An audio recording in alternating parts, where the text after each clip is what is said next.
Hello everyone. आज हम लोग करेंगे 11th क्लास का हिस्ट्री का चैप्टर 2 लेखन कला और शहरी जीवन, उसके एमसीक्यू क्वेश्चन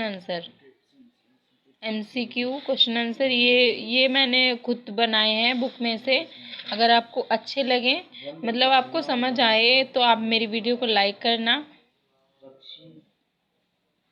तो चलिए देखते हैं फर्स्ट क्वेश्चन क्या है।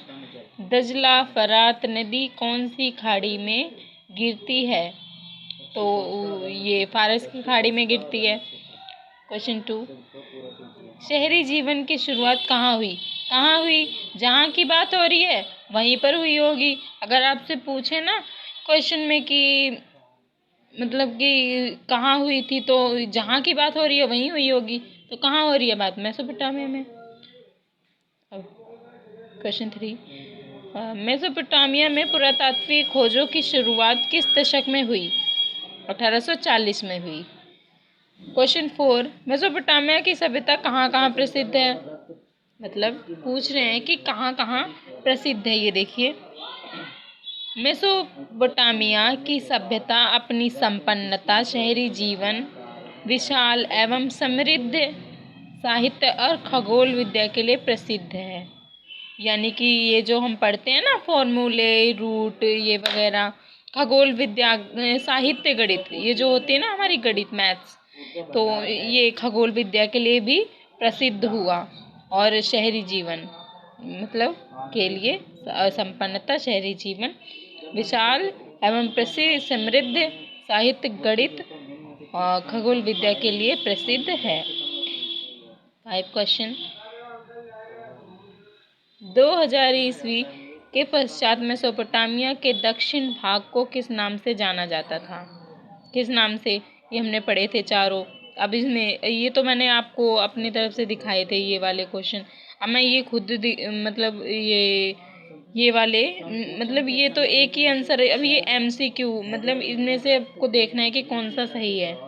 बेबीलोनिया, अक्कद, असीरिया, तुर्की, तो क्या थी?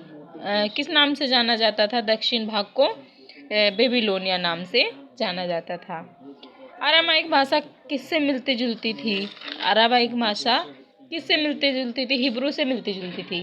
संस्कृत, हिब्रू, फारसी, तुर्की, तो इसका आंसर है हिब्रू। मेसोपोटामिया की पहली ज्ञात भाषा कौन सी थी? कौन सी थी? हिब्रू। हिब्रू तो वो बाद में बनी थी ना, जब पहले तो वो सुमेरी बोलते थे, तो इसकी भाषा हो गई सुमेरी। कौन सी ज्ञात भाषा, यानी कि उनकी खुद की भाषा कौन सी थी? तो उनकी खुद की भाषा सुमेरी थी। अब क्वेश्चन 8, मेसोपोटामिया के उत्तर में किस तरह के घास के मैदान पाए जाते हैं? स्टेपी, सवानी, पंपास, ये नहीं है, 3 नहीं है, ये वाला सही है हमारा। किसानों और गडरियों में झगड़ों के क्या कारण थे? गरड़िए कौन होते हैं? गरड़िए वो होते हैं जो भेड़ बकरियां चराते हैं, उन्हें गरड़िए बोलते हैं। तो अब इनके ये देखते हैं कि जो इनका झगड़ा, यानी कि इनकी जो लड़ाई होती थी वो किस लिए होती थी? पशुओं द्वारा किसी को नुकसान पहुंचा देते थे उनको। किसानों द्वारा मार्ग रोकना, किसान के द्वारा उनको मतलब जाने आने से रोकना। गरीबों के समूह द्वारा गांव में लूटपाट यानी चोरी कर लेना, कोई भी सामान उनका ले लेना। तो इनमें से ये सारी बातें थी, सारे कारण थे जिनसे गरेड़ियों को किसानों और गरेड़ियों में झगड़ों के क्या कारण थे, ये पूछ रहे हैं ना। तो कारण ये सारे ही थे, तो उपरोक्त सभी। ठीक है। 10 क्वेश्चन। यायावर समुदायों में किन्हें शामिल किया जाता है? किन्हें शामिल किया जाता है? अब देखते हैं। केवल गरड़िया, केवल भाड़े के सैनिक, भाड़े यानी किराए, भाड़े यानी किराए को बोलते हैं, मतलब कि किराए के सैनिक, केवल कृषि मजदूर, उपरोक्त सभी। तो इसमें से सारे ही थे वो। ये क्वेश्चन में बोल रहे हैं ना, ये देखो क्वेश्चन, यायावर समुदाय में किन्हें शामिल किया जाता है? तो इन सभी को, उपरोक्त सभी। हाथ में भाला और खपच्ची की ढाल के लिए लगभग 2600 ईस्वी सीपी पर उकेरा गया योद्धा किस समुदाय से संबंधित है? तो इसमें सुमेरी, अक्कदी, असीरियाई, एमोराइट। तो इसका करेक्ट है एमोराइट। क्वेश्चन 12, ड्रैगन कौन थे? विदेशी हमलावर, अमोराइट देवता, भयानक जंगली जीव, मारी का राजा। तो इसका आंसर हो जाएगा सही बी, अमोराइट देवता। क्वेश्चन 13, मेसोपोटामिया में कितने प्रकार के नगर थे? क्योंकि उसमें नगर थे ना, कई लोग उसमें रहते थे, व्यापारी शाही नगर और धार्मिक, कई लोग कई तरह के धर्म रहते थे। तो धार्मिक नगर, व्यापारिक नगर, शाही नगर, उपरोक्त सभी। तो इसके उपरोक्त सभी थे, धार्मिक भी थे, व्यापारी भी थे, शाही भी थे। तो ये उपरोक्त सभी। अब ये 14 क्वेश्चन, मेसोपोटामिया में उर कौन से देवता थे? मेसोपोटामिया में उर कौन से देवता थे? यानी कि उन देवता थे ना उनके, तो वो थे चंद्र। इसमें से सूर्य नहीं होगा। कई मैंने देखा था कि सूर्य है, कई बोल रहे थे बच्चे, लेकिन इसका ना गलत होगा, इसका ना चंद्र होगा, क्योंकि बुक में चंद्र ही इसका दिखाया गया है। 14 क्वेश्चन। 15 देखते हैं, मेसोपोटामिया में इन्नाना किस प्रकार की देवी थी? प्रेम और युद्ध, धन और युद्ध, ज्ञान और प्रेम, प्रेम और ज्ञान। तो वो किसकी देवी थी? प्रेम और युद्ध की देवी थी। 16, मेसोपोटामिया में मंदिरों के प्रमुख कार्य थे, मतलब क्या कार्य थे उनके? अन्न, हल, जोतक, पशुओं, रोटी, जौ की शराब, वितरण के अभिलेख पालक। बी, व्यापारियों के नियोक्ता। सी, घर परिवार से ऊपर के मामलों के व्यवस्थापक। उपरोक्त सभी, क्योंकि ये थे ना, ये सारे ही थे। जौ की शराब, वितरण के अभिलेख पालक, जौ की शराब बनाते थे।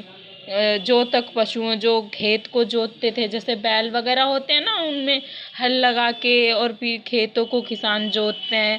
खैर अभी ऐसा कुछ नहीं है, अब तो बहुत सारी मशीनें आ गई हैं, बहुत आविष्कार हो रहे हैं हर चीज़ के।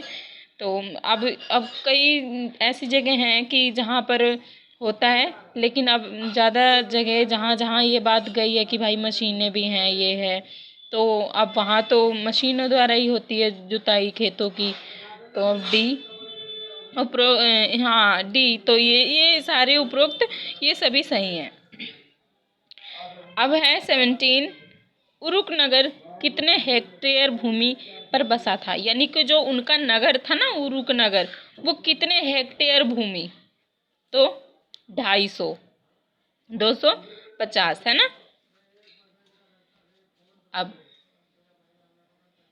क्वेश्चन 18, उरुक किस प्रकार का नगर था? धार्मिक केंद्र, व्यापारिक केंद्र, शाही नगर, इनमें से कोई नहीं। तो धार्मिक था, क्योंकि वहाँ पर कई लोग, व्यापारी तो वो बाद में बने थे, पहले तो धर्म की बात हुई थी ना। धार्मिक केंद्र तो कई धर्म के लोग रहते थे, तो इसलिए धार्मिक केंद्र। आप इससे भी समझ सकते हैं, बस आपको ये पता होना चाहिए कि व्यापार तो पहले था ही नहीं, मतलब कई जगह, मतलब कई धर्म के लोग थे, फिर बाद में ही तो हुआ था कि ये काम करेंगे, वो करेंगे। अब है 19, दक्षिण भाग के प्राकृतिक रूप से उपजाऊ होने के बावजूद किसानों में झगड़ा के कारण थे। ऊपरी भाग के किसानों द्वारा अपने हिस्से से अधिक पानी का उपयोग, है ना। ये तो हमारा क्वेश्चन था ना, कारण थे, कौन कौन से कारण। हाँ, अभी अपनी सारणी में से गाद मिट्टी का ना निकालना। सी, निचले भाग के किसानों को पर्याप्त पानी ना मिल पाना। सभी, यानी कि उपरोक्त सभी इनके किसानों में झगड़ों के कारण थे। तो उपरोक्त सभी। उरुक नगर के युद्धबंदियों और स्थानीय लोगों के लिए क्या नियम थे? कि अब पूछ रहे हैं कि भाई नियम क्या थे, अभी इन्होंने 4 दे दिए।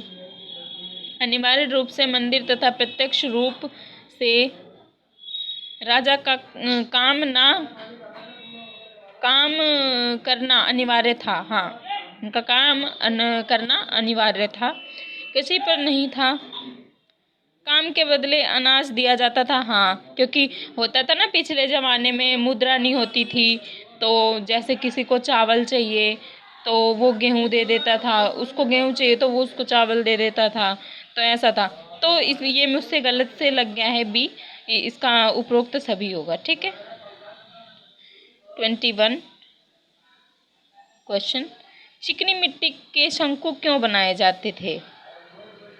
बच्चों के खेलने के लिए, गणित पढ़ने के लिए, घरों को सजाने के लिए, मंदिरों को सजाने। यानी कि जब वो उन्होंने सोचा ना कि मंदिर को सजाएं, है ना, तो मंदिरों को सजाने के लिए। तो ये क्वेश्चन मैंने बनाए थे। अगर आपको और किसी चैप्टर के क्वेश्चन आपको चाहिए तो फिर आप मुझे कमेंट में बता सकते हैं। तो ये मैंने अपने हाथ से खुद बनाए थे बुक में से। अगर आपको कोई भी चैप्टर पढ़ना है तो आप मुझे कमेंट में बताएं। अगर आपको मेरी वीडियो अच्छी लगी तो मेरी वीडियो को लाइक करें।